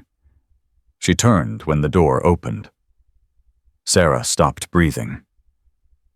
"Hello, Sarah." And Director Catherine Hayes of the Central Intelligence Agency smiled without warmth. "It's been a long time." "Director Hayes." Sarah forced her lungs to work. "I wasn't aware you knew I was alive." "I've always known." Hayes gestured toward a chair. "Please, sit. You look like you're about to collapse." Sarah remained standing. "I prefer to stand when someone's about to threaten me." Hayes laughed, a genuine laugh that transformed her face for a moment before the mask slipped back into place. "I'm not here to threaten you. I'm here to offer you a job." "I have a job. I'm a trauma surgeon." "You were a trauma surgeon before you decided to conduct an unauthorized military operation in a foreign country, killing approximately 47 enemy combatants and extracting 24 American hostages." Hayes tilted her head slightly. "That's not exactly the skill set of someone who spends their days in an operating room." "It's exactly that skill set." Sarah's voice hardened. "Trauma surgery is about making impossible decisions under impossible pressure. It's about cutting away what's killing someone to save what's left. It's about accepting that you can't save everyone, but fighting like hell to save everyone you can. And that's exactly why I want you." Hayes moved to the desk, picked up a folder, and held it out toward Sarah. 12 months ago, a trafficking ring began operating in Southeast Asia. Children mostly, taken from refugee camps, from orphanages, from families who couldn't protect them. They're being sold to the highest bidders, Sarah. Moved through a network so sophisticated that conventional law enforcement can't touch them. Sarah didn't take the folder. "Why are you telling me this?" "Because the man running this network is someone you know. Someone you've been hunting since before you became Viper 1. Sarah's blood ran cold. "That's impossible. He died in Damascus. I watched the building collapse." "He didn't die. He escaped. Spent the last decade building a new empire in a part of the world where American influence is limited and American justice is a joke." Hayes set the folder on the desk between them. "His name is Alexander Volkov, and he's taken 17 children in the last month alone." The name hit Sarah like a physical blow. Volkov. The man who had sold the intelligence that compromised Crimson Dawn. The man whose betrayal had killed 7 of her teammates and nearly killed her. "You're lying. Open the folder." Sarah's hands were shaking as she reached for it. Inside were photographs. Surveillance images of a man she had believed was dead. a man whose face had haunted her nightmares for 10 years. Volkov looked older now, heavier, but his eyes were the same. Cold, calculating. The eyes of a predator who saw human beings as commodities to be bought and sold. "How long have you known?" 18 months. We've been tracking him since he resurfaced in Thailand. Hayes's voice was carefully neutral. "We've tried conventional approaches. They haven't worked. Volkov has connections at the highest levels of multiple governments. He's untouchable through normal channels. So you want me to touch him through abnormal channels? I want you to do what you do best. Find him. Stop him. Save those children." Hayes met Sarah's eyes. "This isn't about revenge, Sarah. This isn't about what he did to your team. This is about 17 children who are being sold into slavery while we stand here talking." Sarah stared at the photographs, at the face of the man who had destroyed everything she loved. "I told myself I was done killing," she said quietly. "I told myself I'd spent enough years taking lives, that it was time to save them instead." "You can do both. That's what you've always done." Hayes gestured toward the window, toward the hangar, where the hostages were being processed. "Maya Cooper is alive because you killed 47 men tonight. 23 other Americans are alive for the same reason. Sometimes saving lives requires taking them. That's not a contradiction. That's just truth. And if I say no, then I walk away. No threats, no consequences. You go back to your hospital, your patients, your quiet life of atonement." Hayes paused. "And 17 children remain in the hands of a monster." Sarah closed her eyes. She saw fire. She saw blood. She saw the faces of 7 teammates who had died because of Volkov's betrayal. But she also saw something else. A 6-year-old girl in a Syrian basement, her shoulder bleeding, her eyes full of terror and hope. A 16-year-old woman in a Nigerian compound, her voice cracking as she said, "I knew you would come." She saw all the children she could save, all the lives she could protect, all the monsters she could stop. "I'll need a team," she said finally. "The same people who went into Nigeria with me." "Done. I'll need resources, equipment, intelligence, everything you have on Volkov's operation." "Done. And I need your word that when this is over, when Volkov is stopped and those children are safe, you let me disappear again. No more missions, no more calls.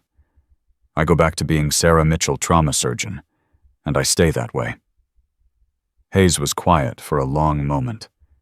Then she nodded. "You have my word. One mission. Volkov. After that, you're free."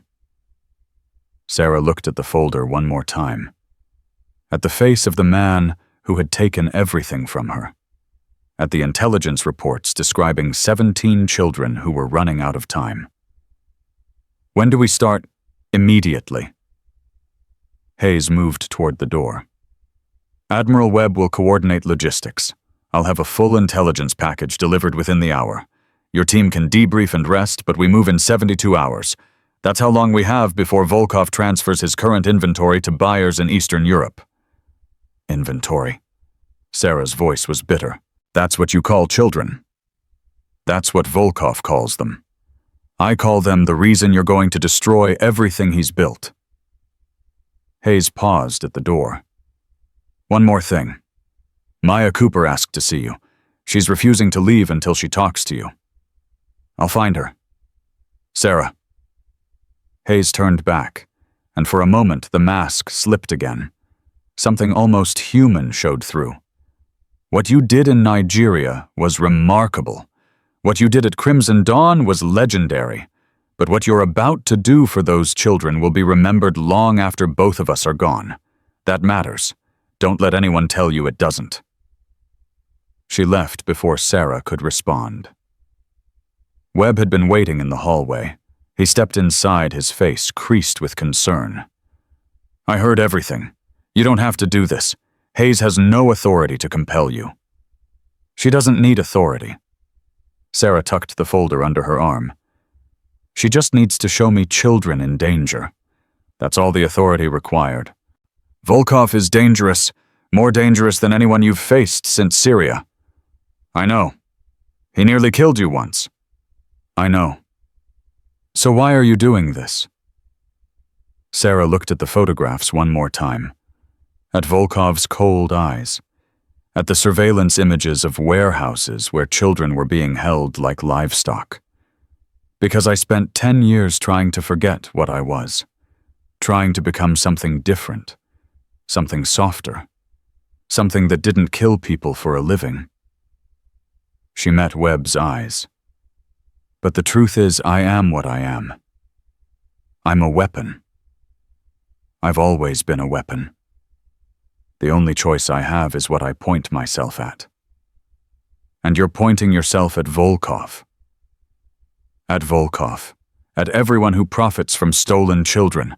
At every monster who thinks they can prey on the innocent because the innocent have no one to protect them. Sarah's voice hardened into steel. They have someone now. They have me. She walked past Webb toward the door, toward the hangar where Maya waited. Sarah. Webb's voice stopped her. For what it's worth, your team has already volunteered. Hawkins, Patterson, Chen, Danny, all of them. They heard Hayes's pitch and they didn't hesitate. They should go home. They've already risked enough. That's what I told them. You know what Hawkins said. He said Viper 1 doesn't go anywhere alone. Not anymore. Not ever again. Webb almost smiled. You've got yourself a family master chief, whether you want one or not. Sarah didn't trust herself to speak. She just nodded and kept walking. Maya was sitting on a cot in the corner of the hangar when Sarah found her. The thermal blanket was wrapped around her shoulders like armor. Her eyes were red from crying, but her face was calm. They told me you were talking to important people. Maya's voice was steady. They told me you might have to leave again. I might. Sarah sat down on the cot beside her. There's another mission. More people who need help. Children. Yes, children. Maya was quiet for a long moment. Then she reached into her pocket and pulled out a worn piece of paper folded so many times that the creases had turned white. I wrote you a letter when I was 7, she said. My first one. I didn't know if you'd ever read it, but I wrote it anyway. I've carried it with me every day since then. Through every camp, every relocation, every time I thought I'd never feel safe again. She unfolded the paper and handed it to Sarah. The handwriting was childish, the spelling imperfect, but the words were clear. Dear Guardian Angel, thank you for saving me. Thank you for carrying me when I couldn't walk. Thank you for being brave so I didn't have to be scared. I hope you're okay. I hope you're happy. I hope you know that I'm going to be brave too, just like you, because that's what angels do. They make other people brave. Love, Maya. Sarah's eyes blurred with tears. You kept this for 10 years. I kept all of them. Every letter, even the ones I never sent. Maya took Sarah's hand, careful to avoid the bandages on her shoulder. You saved me twice now. In Syria when I was 6. In Nigeria when I was 16. Both times you came when everyone said it was impossible. Both times you risked everything for people you didn't have to save. I had to save you. Your family. I know. Maya squeezed her hand. That's why I'm not going to ask you to stay. That's why I'm not going to cry when you leave again. Because I finally understand what you are. What am I? You're not just my guardian angel. You're everyone's guardian angel. The one who shows up when all hope is lost. The one who walks into fire so others can walk out. Maya's eyes glistened, but no tears fell. You can't stop being that. You shouldn't stop being that, because somewhere out there right now there's a child who needs you as much as I did. Sarah pulled Maya into an embrace, careful of her own injuries, holding the young woman who had grown from a terrified 6-year-old into something remarkable. "I'm going to come back," Sarah whispered. "When this is over, when the children are safe. I'm going to come back, and I'm going to watch you change the world. Promise, promise." They held each other for a long moment. Two survivors. Two warriors in their own ways. Two people who had learned that hope wasn't something you waited for.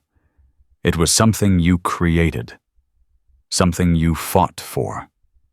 Something you became. When Sarah finally pulled away, her eyes were dry. She had work to do. 72 hours later, Sarah stood in a warehouse on the outskirts of Bangkok, her rifle trained on the man who had destroyed her life. Alexander Volkov looked smaller than she remembered. Older. The years had softened his body, but sharpened the cruelty in his eyes. He sat behind a desk covered with shipping manifests, his hands raised in surrender, his face twisted into something that might have been a smile. Viper 1. His Russian accent was thicker now, roughened by years of exile. "I heard rumors you were alive. I didn't believe them." "You should have." Sarah's finger rested on the trigger. "You should have spent every day of the last decade looking over your shoulder." "Why? Because of Syria. Because of your precious teammates." Volkov laughed, a wet sound that ended in a cough. "That was business, nothing more. The information I sold was valuable. Your government would have done the same." "My government didn't murder 7 American soldiers." "No. Your government sent them into a trap it should have anticipated. I merely provided the intelligence that made the trap possible." Volkov leaned back in his chair, unnaturally calm for a man with a rifle pointed at his head. "Tell me, Viper, did you come all this way just to kill me? Or did you come for the children?" Sarah's jaw tightened. "Where are they? Somewhere you'll never find them. Not without my help." Volkov gestured toward the shipping manifests. 17 children scattered across 12 different locations, each one being prepared for transport to buyers who have already paid. You can shoot me, yes. But then they disappear forever. Is your revenge worth 17 innocent lives? The question hung in the air like poison. Behind Sarah Hawkins' voice crackled through her earpiece. "Viper, we've secured the perimeter. 8 guards neutralized. No casualties on our side." "Copy." Sarah didn't take her eyes off Volkov. "Status on the children." Chen found shipping containers in the north warehouse. Empty. They've been moved. "I know. Volkov's about to tell me where." Volkov's smile widened. And why would I do that? Because if you don't, I'm going to let Patterson put a bullet through your spine." Sarah's voice was ice. "You won't die. Not immediately. But you'll spend the rest of your life paralyzed from the neck down, fed through tubes, unable to move, unable to speak, unable to do anything except remember this moment and regret every choice that led you here." "You're bluffing." "I've never bluffed in my life." The silence stretched between them. 10 seconds. 20. 30.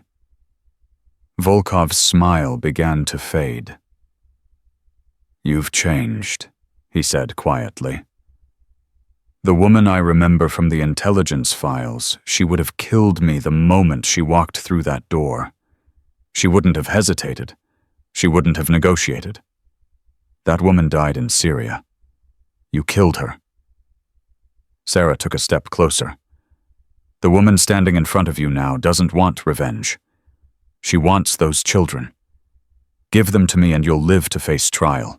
The Americans, the Thais, the international community, they all want a piece of you. That's not my concern. My concern is 17 lives that are running out of time." And if I cooperate, then you get to spend the rest of your life in a cell instead of in a wheelchair. Your choice." Volkov studied her face for a long moment.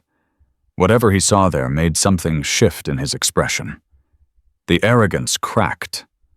The calculation remained, but it was tempered now by something that might have been fear. "The children are being held at a fishing village on the coast, 30 kilometers south.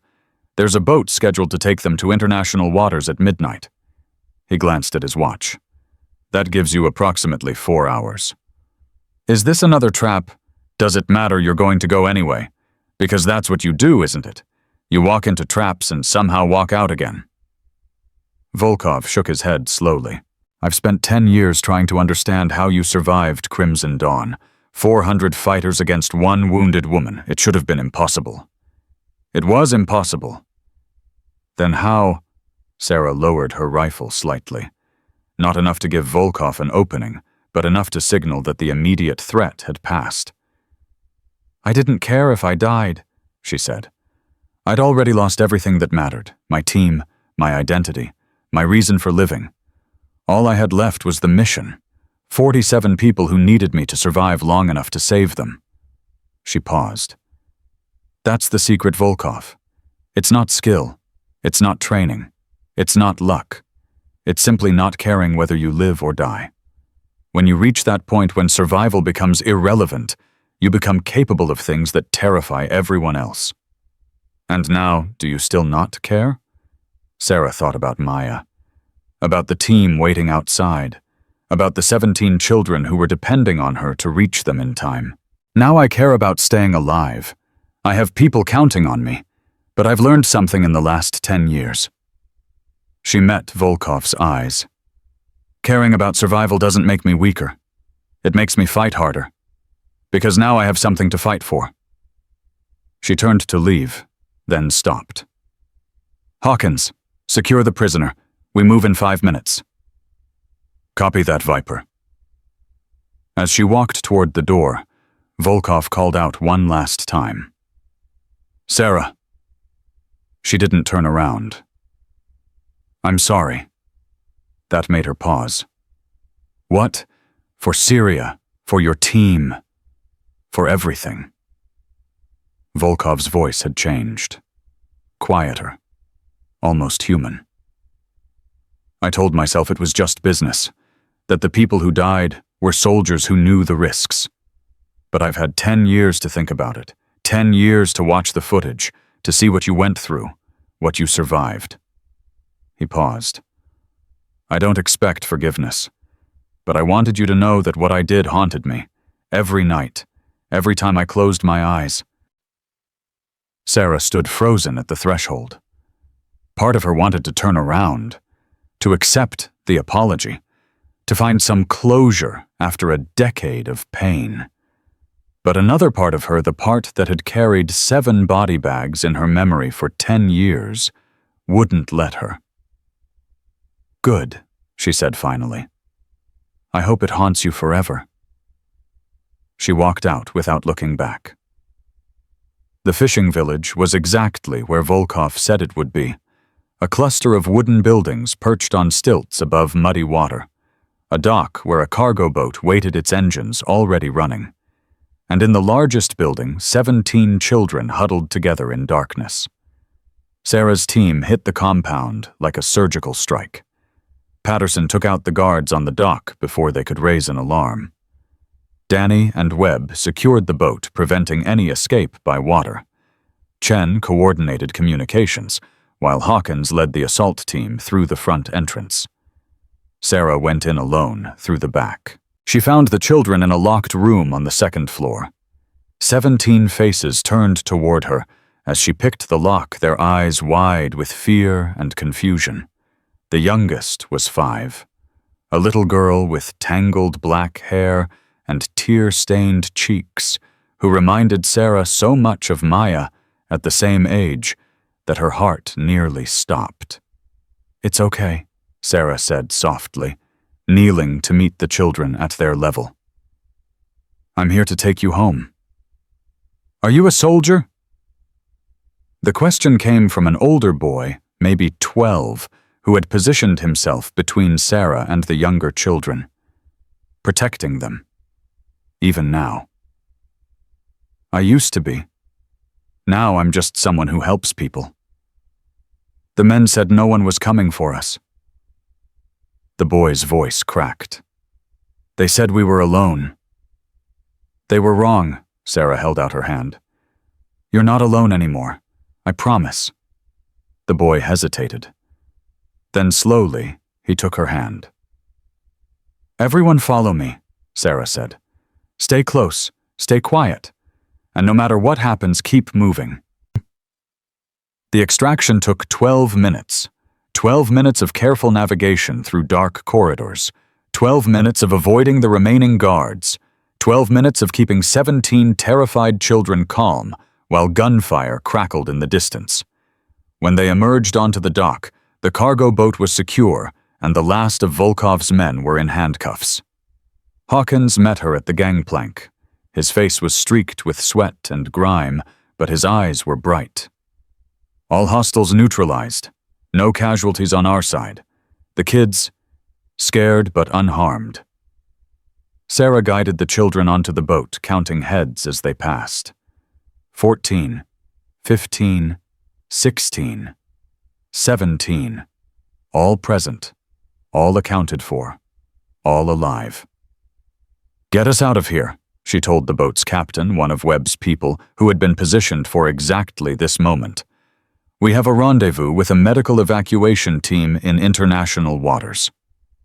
The engines roared to life. The boat pulled away from the dock, leaving the fishing village and its horrors behind.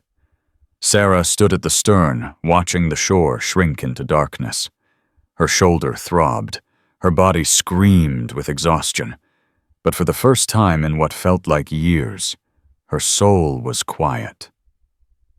Danny appeared beside her. Hell of a night. Hell of a week. Hell of a career. Danny leaned on the railing, his massive frame somehow appearing less imposing than usual. You know, when I walked into that bar a week ago, I thought I was just going to get drunk and watch the game. I had no idea I was going to end up on a boat in the Gulf of Thailand with a legendary ghost sniper and 17 rescued children. Life has a way of surprising you. That it does. Danny was quiet for a moment. Can I ask you something?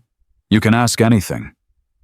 When this is over, when the children are safe and we're back on American soil, what are you going to do? Sarah thought about the question. She thought about the hospital waiting for her in Virginia, the patients who needed her, the quiet life of atonement she had built over 10 years. But she also thought about Maya's words, about being everyone's guardian angel, about not being able to stop because somewhere right now, another child needed her. I don't know, she admitted. For the first time in my life, I genuinely don't know what comes next. Is that scary? Terrifying? Good, Danny smiled. Means you're finally alive. Really alive. Not just surviving. The boat cut through the darkness toward the rendezvous point. Behind them, the lights of the Thai coast faded into memory. 6 months later, Sarah Mitchell stood in the Iron Anchor bar, a glass of whiskey in her hand. The place hadn't changed. Same worn wooden floors, same military memorabilia on the walls, same cluster of veterans and operators sharing stories and drowning sorrows. But she had changed. The scar on her shoulder had healed into a permanent reminder of Nigeria. The nightmares that had plagued her for a decade had finally started to fade. The weight of 7 dead teammates still pressed on her heart, but it no longer threatened to crush her. To absent friends, Hawkins said, raising his glass. He stood beside her at the bar, his massive frame somehow less intimidating than it had been that first night. More human, more humble. To absent friends, Sarah echoed. They drank in silence. The bar was full tonight. Patterson was there holding court in a corner booth, telling stories about Kodiak to a group of young SEALs who hung on every word. Chen was playing pool with Danny, losing badly, but laughing about it. Webb had brought his wife, a tiny woman with fierce eyes, who had already threatened to shoot anyone who looked at her husband wrong. They were all here. The team that had followed Sarah into Nigeria and Thailand. The family she had never asked for, but couldn't imagine living without. "You know," Hawkins said, "I've been thinking about that first night, when I poured beer on you, called you names, tried to humiliate you in front of everyone. I remember. I was an ass. You were. And you could have killed me at any point, could have put me down so hard I'd still be feeling it, but you didn't." Hawkins shook his head slowly. "Why?" Sarah considered the question.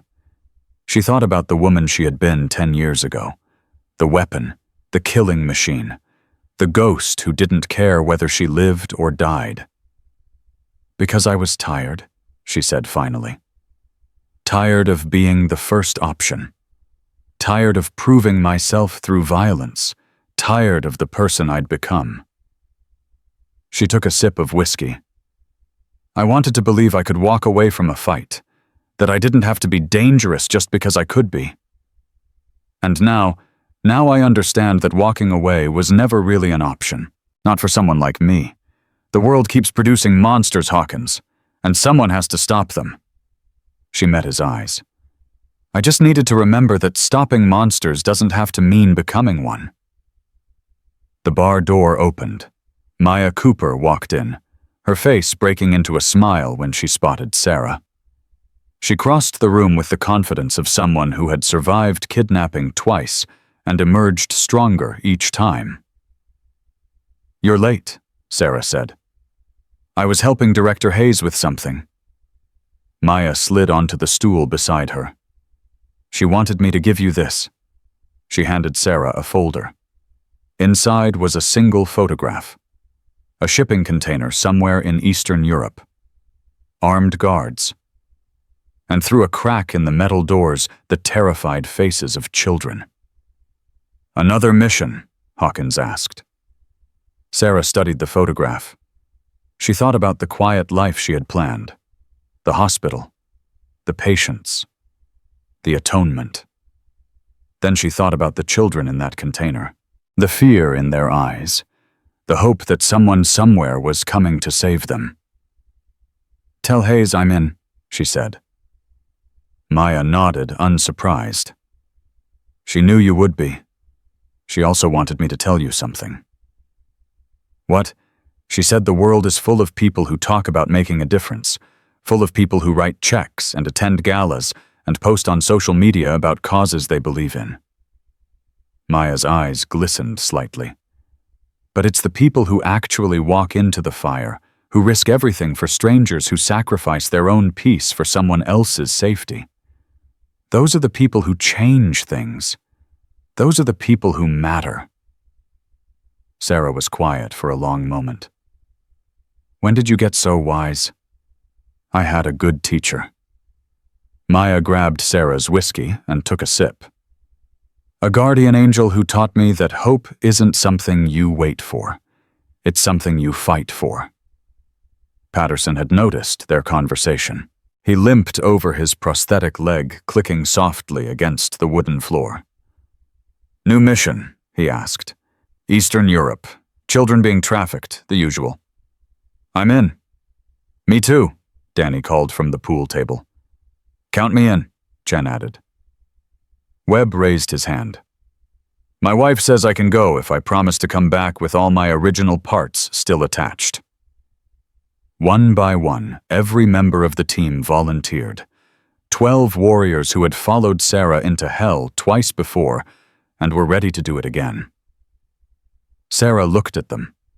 At these people who had started as strangers, became allies, and had somehow transformed into family.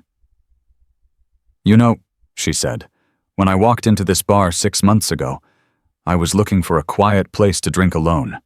I wasn't looking for a team I wasn't looking for a family. I wasn't looking for a reason to keep fighting. And now? Hawkins asked. Sarah raised her glass. The others raised theirs. Now I have all three, and God help anyone who threatens what's mine. They drank together. The legend and her team. The ghost and her family. The weapon who had learned to love again. Outside, the Virginia night was quiet. Stars wheeled slowly overhead. Somewhere in Eastern Europe, children were waiting to be saved. And somewhere between the darkness and the dawn, a ghost prepared to walk through fire one more time. Not because she had to, because she chose to. Because that was who she was. Because that was who she would always be. The healer. The warrior. The guardian angel who had learned that the greatest strength wasn't in the ability to take lives, but in the courage to save them. Viper 1 was alive, and she was just getting started.